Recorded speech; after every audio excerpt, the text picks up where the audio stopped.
A Russian superweapon backfires. A bizarre vandal strikes a small town in Virginia. And then we take a look at the story of Turnbull Canyon, a winding little piece of road in California. But it is known to hold Satan worshippers and drifters who kill without warning. Today on Dead Rabbit Radio.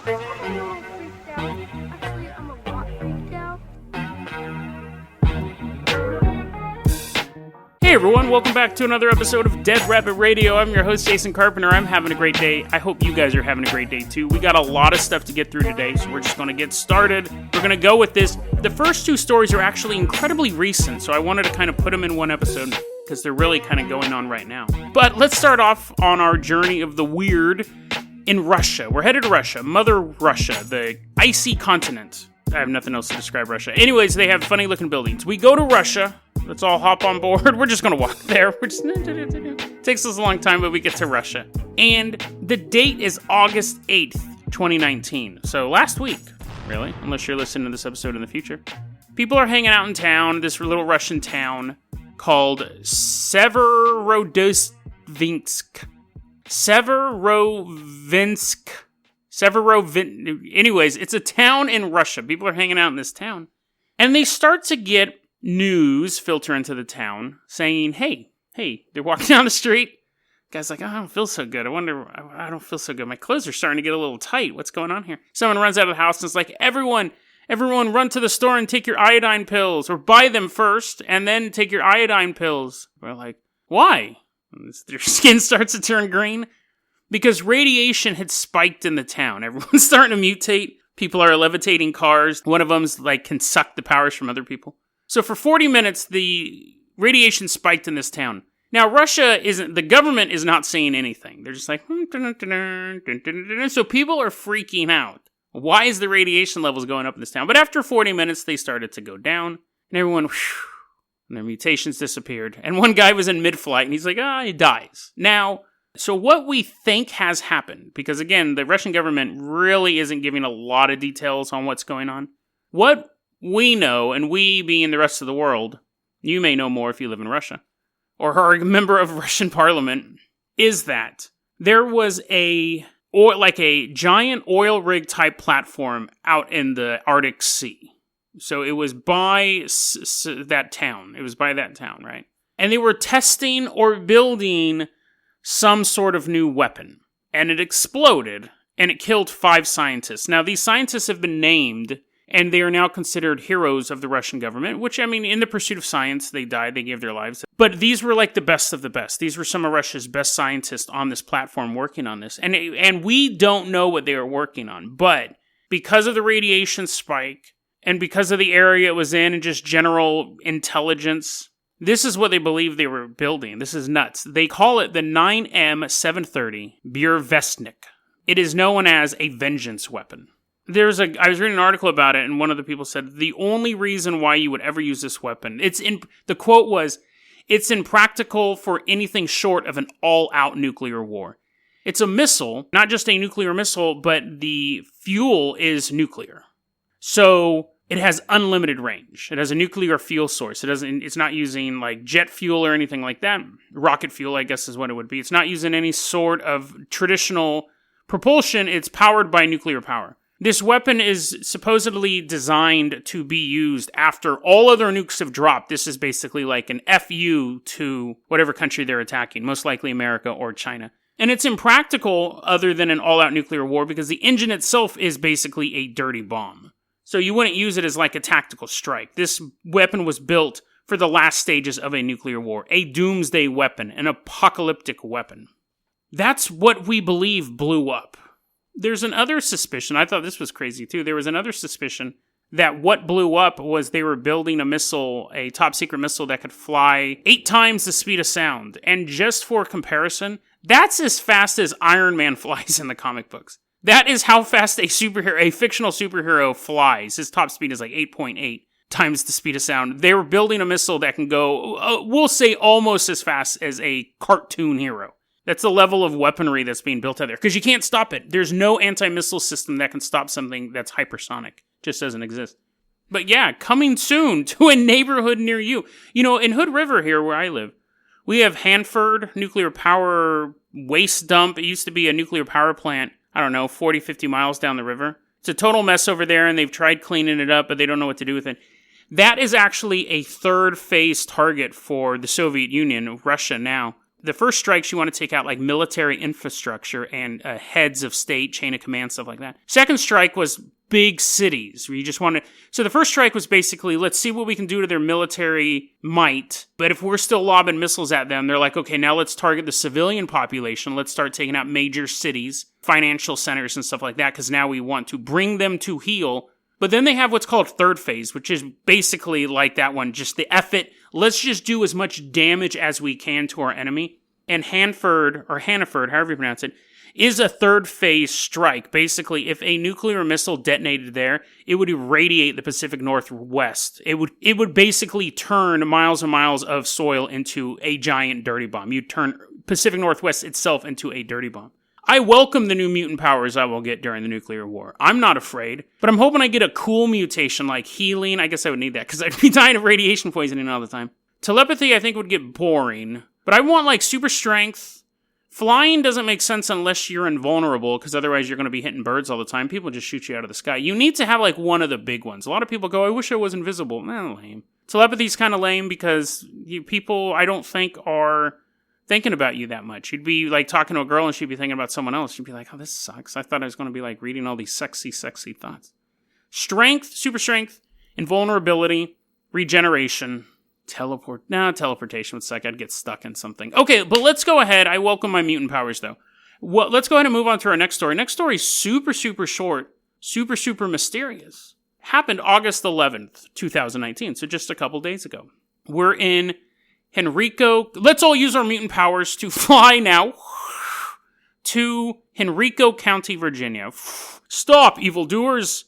It's totally peaceful suburb. Actually, no, there is an evildoer in this story. This is actually going to work. We're flying around.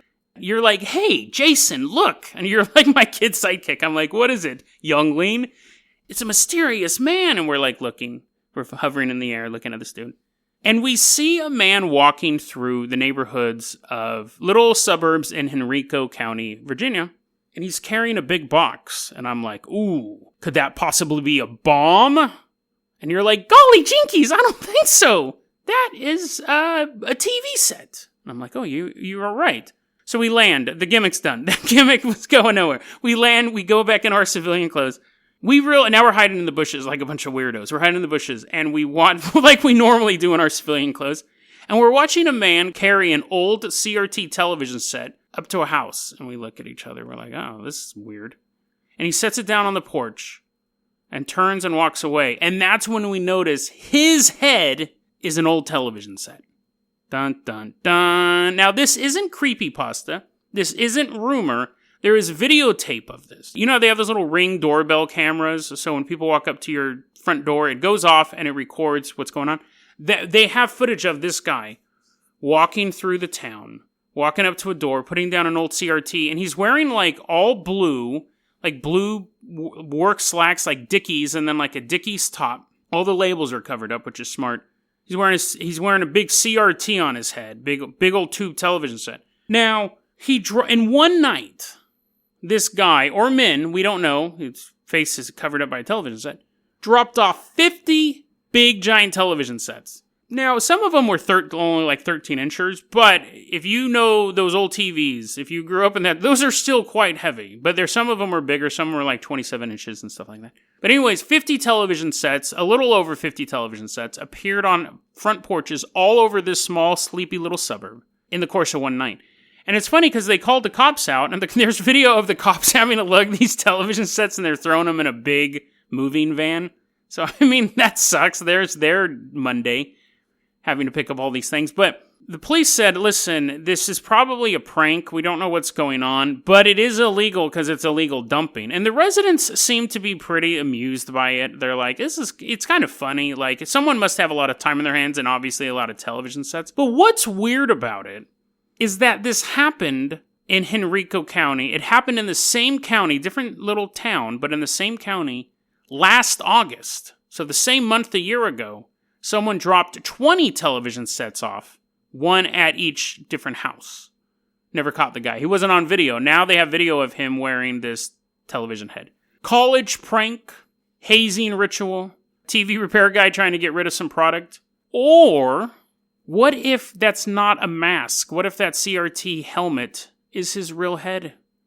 And he's dropping off his babies at people's houses, hoping someone will take care of them.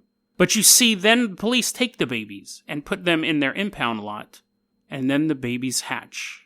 And the next time you get pulled over by a cop, you're like, oh, that's weird. The cop walks up and has a television for a head. And they're just taking the government over from the inside. One police department at a time. Now, obviously, I'm joking around. But, that'd be pretty awesome. As long as the television head overlords don't bother me. I think it's a prank. I actually think it's quite a funny prank. But yeah, it is also illegal dumping. So if these guys get caught, they'll get a fine or something like that. It'll be interesting to see if they do it again next year. Maybe it'll become a tradition. Let's go ahead and move on to our next story.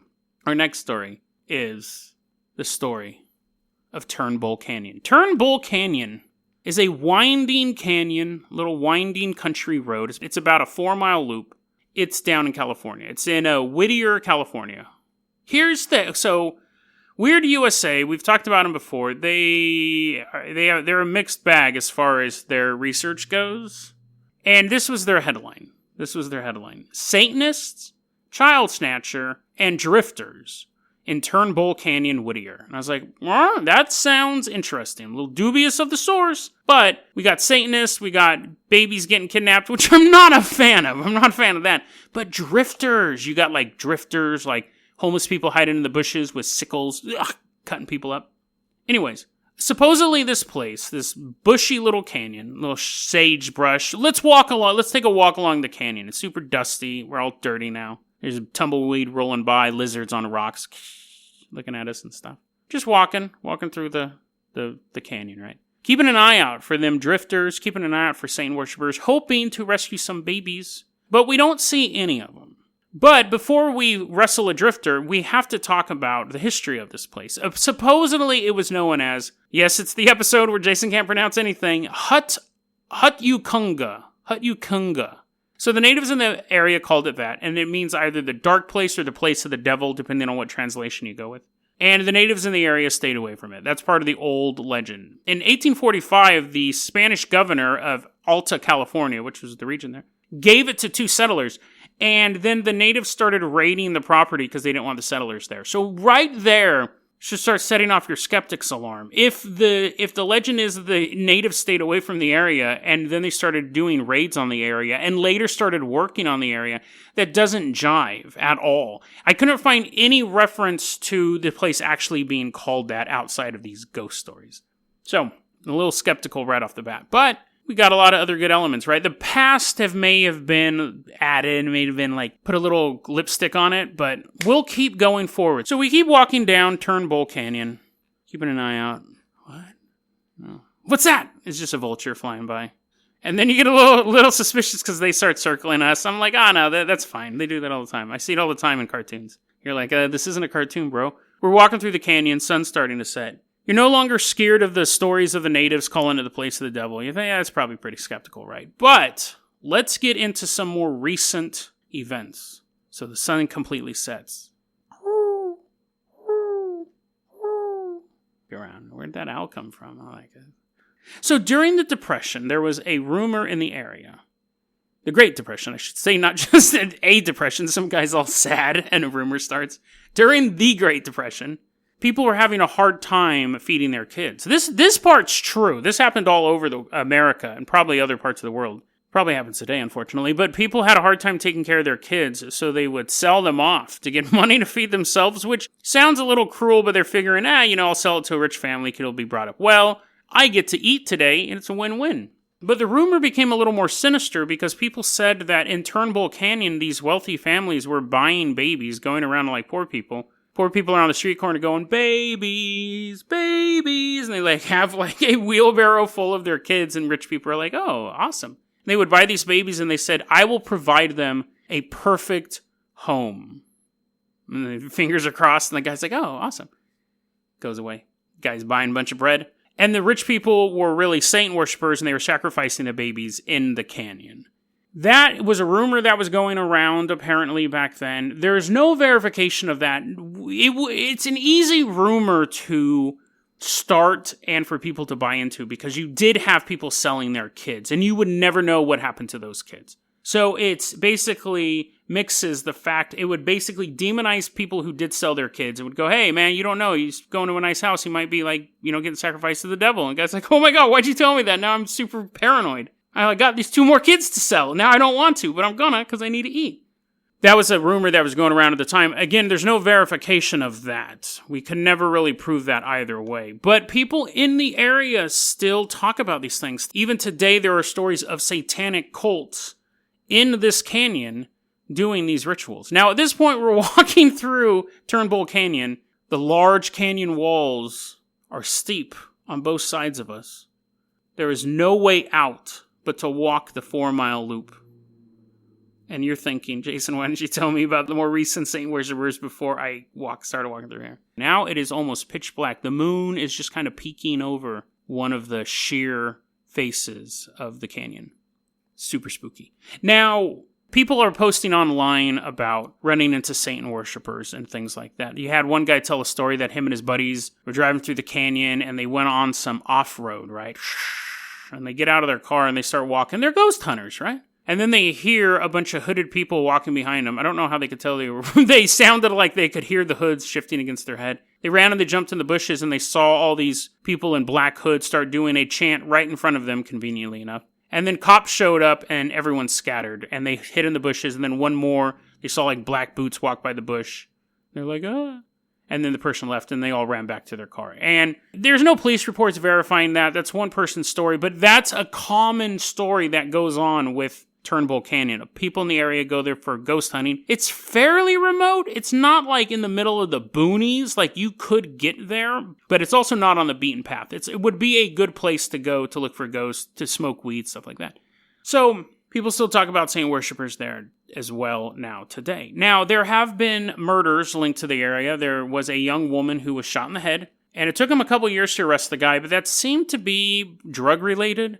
It was 2 gangbangers who shot her, and they set her body on fire or something like that. But, people just, how stories evolve in these areas. People stumble across the body that's burned up and be like, Satan worshippers. And then after years of police investigation, they go, oh no, it's actually these 2 idiot gangbangers who shot her over like a drug debt or something like that. There was a plane crash in the canyon. I thought this one was fascinating. There was a plane crash in the canyon. In 1952, I read this and then I had to go find verification of it. And I came across this guy who said he's done thousands of hours of research on Turnbull Canyon. This was his account. 1952, this plane crashes. 29 people were killed. 21 of them were children. But see, when everyone saw the plane crash, or they heard the plane crash because it's kind of far away, but when rescuers finally got to the area and they started digging the bodies out, everyone on the plane was killed. 21 of them are children, but the other 8 were also killed as well. They're not invincible because they're not children. When they brought the bodies back to the coroner, none of the bodies could be identified. They were all just basically bodies that no one had ever seen before. Not like just strangers, not like they're out-of-towners, but there was no record that these people ever existed. There was no record that the plane was ever registered, so it was just like a ghost airplane full of ghost people, basically. And the rumor in the area was that Satan worshippers, like the dark magic of the area, actually pulled the plane out of the sky. The canyon itself wanted fresh blood. Maybe the plane came out of some sort of portal from an alternate dimension or from the future, and it was pulled in via dark magic into the canyon and blow up. The only thing that is true about that statement is a plane crash in 1952. 29 people did die. There was almost no children, if any. It was mostly U.S. servicemen. They were all identified because they were U.S. servicemen. We have the names of everyone who died in that plane crash. We know who flew the plane. We know who chartered the plane. We know what airline company owned the plane. We know the airport the plane flew out of and where it was headed. And it didn't crash due to magic. It crashed because it was really foggy and the landing gear was down and the pilot didn't know it and it hit the rock. Now you could say, well, what if Satan made the landing gear come down and it was Satan's fog machine? Fine, I'll give you that. But thousands of hours of research, he needed 1,000 hours and 10 minutes of research because that's the problem with Turnbull Canyon is that it's really hard to separate the myth from the legend. I'm sure that stuff went down there. But when one of the stories is, back in the 60s, a bunch of dudes ran, this is one of my favorite things. There used to be an insane asylum in this remote canyon, in this desert road. There used to be a full-fledged insane asylum. It burned down in the 1940s. And then in the 1960s, some crazy, far-out, trippy dudes was like walking around Turnbull Canyon being like, oh man, isn't this cool? We got owls and tumbleweed and stuff. And they come across the burnt down remains of this insane asylum. One of the hippies is like, look at me, man, look at me, I'm crazy. And he sits down in an electroshock chair and he puts on the cap. And he's like, shock me, baby. And then the girl hits the switch and he actually gets electrocuted, even though the place had absolutely no power. It was a burned out shell.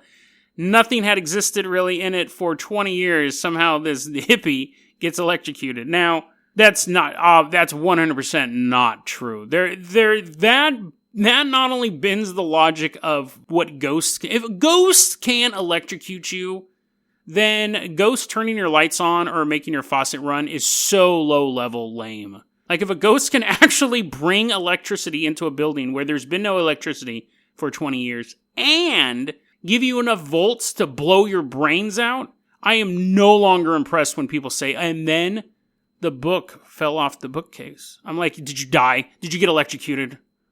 I'd be like, what are you talking about? I'm like, do not tell me a ghost story that doesn't involve a hippie getting his brains melted. And then I'll just leave. I hope someday someone invites me to a paranormal convention.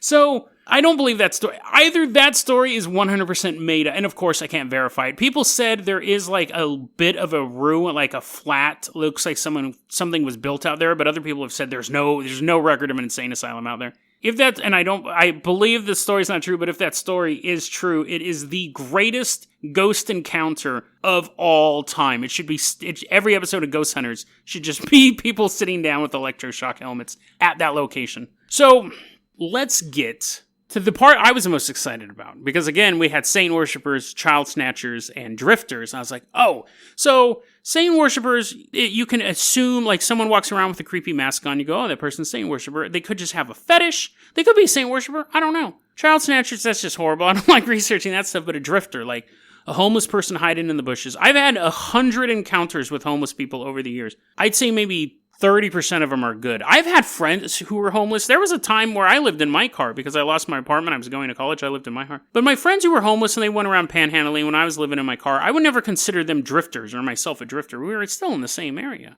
But, like, I've run into actual drifters, and it's always been an unpleasant experience. Generally, homeless people themselves are fine, but in Hood River, we get a ton of them because as the weather kind of warms up, they migrate. We get a ton of them. So anyways, drifters. I'm like, drifters, my mortal enemy. The blood feud continues. I should just do a whole episode about my drifter stories.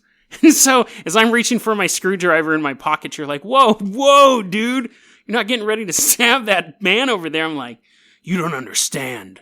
The war ends today. But I was so excited to read about drifters because they were saying that drifters had killed people in Turnbull Canyon. I'm not excited that they're murdering people, but I was like, that's something that I can sink my teeth into. That's something that can be verified. I can just pick up the Bum Daily and flip through it and go to the drifter murder section. It's the biggest part of the newspaper and read about it, right? So I'm reading this main article on Weird USA about Turnbull Canyon, and I get to this quote. Oh my God, I get to this quote. And it says, I live near Turnbull Canyon. This is a guy's first person, obviously. I live near Turnbull Canyon, and yes, I've heard all about this. It is one hell of a scary-ass place to be in if you're by yourself and you aren't familiar with it. I remember seeing people walking around with hoods on, but I'm not sure. That's a little vague. Like, could have had hoods on, could have just had a weird haircut. I don't know. So, where did I leave off? Oh, I remember seeing people walking around with hoods on, but I'm not sure. For sure, though, I know that there are many devil worshippers / cults in that area. Also, they found some rapist killer hiding there also. That was written, and I'm reading that, and I was like, oh, okay, just another piece of the puzzle. And then I get to who wrote it. They included his name. Counterlock. Drifting.com. And I'm like, my heart sunk. Because then I realized that Counterlock from Drifting.com was one of the drifters. Let me reread you that headline here. Satanists, child snatcher, and drifters in Turnbull Canyon, Whittier. In that context, would you think Tokyo Drift? In that context, would you think a bunch of lowered Hondas going around corners super fast? No, not at all. Drifters have killed people in this area because the road is so curvy, people race out there and they drift in their cars and they hit people. They hit a police officer, they've hit some people standing on the side of the road. That is not I get technically they are drifters, but in the context, if you said, hey, you want to go see a movie about saint worshippers and drifters killing people? You would go, oh yeah, is that like from Blumhouse? What is this? Is this some new horror movie coming out? And they're like, no, it's Fast and Furious 11. Where they have to drive their cars underneath the statue of Baphomet, and if they drift just right, they can, like, break the ankles of the statue and save humanity from the satanic overlord. You'd be like, what are you talking about? That movie doesn't exist. The movie would never exist. So if someone says, hey, you want to go see a movie about street racing and drifters? You're like, yeah, and then you realize it's about homeless people driving cars. Context is important. Context is important. And I came across that linearly. I came across that and I was like, my heart just sunk. I was like, are you kidding me? Those are the drifters killing people? Those drifters kill people all over the place. It's really bad in Tokyo, apparently. My thing is this. That guy who I read about who did thousands of hours of research and was talking about the plane crash, he does this huge write-up on the history of Turnbull Canyon. He's also on drifting.com. So apparently drifting.com, a website dedicated to getting the best drift out of your car, to living life a quarter mile at a time, to beating your enemies and winning those pink slips and hooking up with some hot girl in a bikini, also has an entire section of their forum dedicated to hauntings of Turnbull Canyon. So I guess Turnbull Canyon is really famous among drifters, but if I'm going to drifting.com, I want to know how to get, like, NOS to shoot out of some part of my car, right? I want to learn how to, like, spin the wheel just right so I can right in front of the ladies and impress them. Not ghost planes and saint worshippers and all sorts of nonsense. Drifting.com. I have an eternal war against drifters of all kinds now. Not just the homeless people who violently harass me, but you guys spinning around in your cars doing those donuts and stuff. And I'm on keto, so I especially hate donuts. Turnbull Canyon is an interesting story because after all, you're like, Jason, you told us this crazy story. And you've pretty much just said, this is why this isn't true, this is why this isn't true. The child selling thing could possibly be true. The electroshock therapy is just hilarious. But what's really interesting, and I want to leave you with this note as we're walking through the darkened canyon, is that people have come out in the area and said, it's not haunted. I've grown up in this area. Those are just rumors. There are no saint worshippers. There are no child sacrifices. There are no ghosts. You children are foolish. I've lived here all my life. I read this. I was looking around online because I had to do a bunch of research on these type of stories to see whether or not any of it's true. And this one poster was saying, listen, I've hiked there with my dog all times, day and night. It's a very relaxing place. I take my dog, we walk out there, just enjoy the splendor of it all. It is definitely not haunted. There's no dark magic there. There's no baby ritual sacrifices. That doesn't happen here. But one day I was walking through the canyon and I saw a stick. And on top of the stick was the severed head of a deer that was mounted on it, so it was looking up at the sky. And this is her quote. This is her exact quote. So I'm not saying that stuff doesn't happen there, animal sacrifice to be specific, but most of this crap is just urban legend best ignored. If the people disputing the urban legends have to admit they themselves have seen the signs of ritual animal sacrifice, that doesn't do the debunkers a lot of good. It's possible that the canyon does hold some dark mysteries. It's right on the precipice of the perfect place to commit some sort of heinous act. But you'd also have to be aware that some ghost hunters could stumble across you at any time, like we were walking down Turnbull Canyon late at night. You could go there and use the fear of the area, use the history of the area. Whether or not it was true, people believe that the place is soaked in evil, and it basically could become some sort of tulpa. People think the area is evil, so it gets slightly evil over the years. And you go to this place to commit your sacrifices. out of the eyes of all the prying people around you. Got to be careful of those drifters coming around the corner, but they're going too fast. They don't see you and your cohorts in the hooded gowns walking through the canyon. But they see us. A pair of ghost hunters goofing off, debunking these stories and laughing about it. You just have ghost investigators, paranormal people, drunk teens coming to the area to investigate these stories. We came here to go for a walk and look into the history of this canyon. And as we sit there laughing about the goofy stories we've heard, having a good time, the cult leader is watching us from the darkness. And he thinks, the best thing we ever did was start these legends about this canyon. Not only did it charge this area with negative energy, but it convinced gullible people to come out here in the middle of the night on their own, looking for some answers. When in truth, we were just looking for sacrificial lambs to deliver themselves to our doorstep. DeadRabbitRadio@gmail.com is going to be our email address. You can also hit us up at Facebook.com/DeadRabbitRadio. Twitter is @JasonOCarpenter. Dead Rabbit Radio is the daily paranormal conspiracy and true crime podcast. You don't have to listen to it every day, but I'm glad you listened to it today. Have a great one, guys.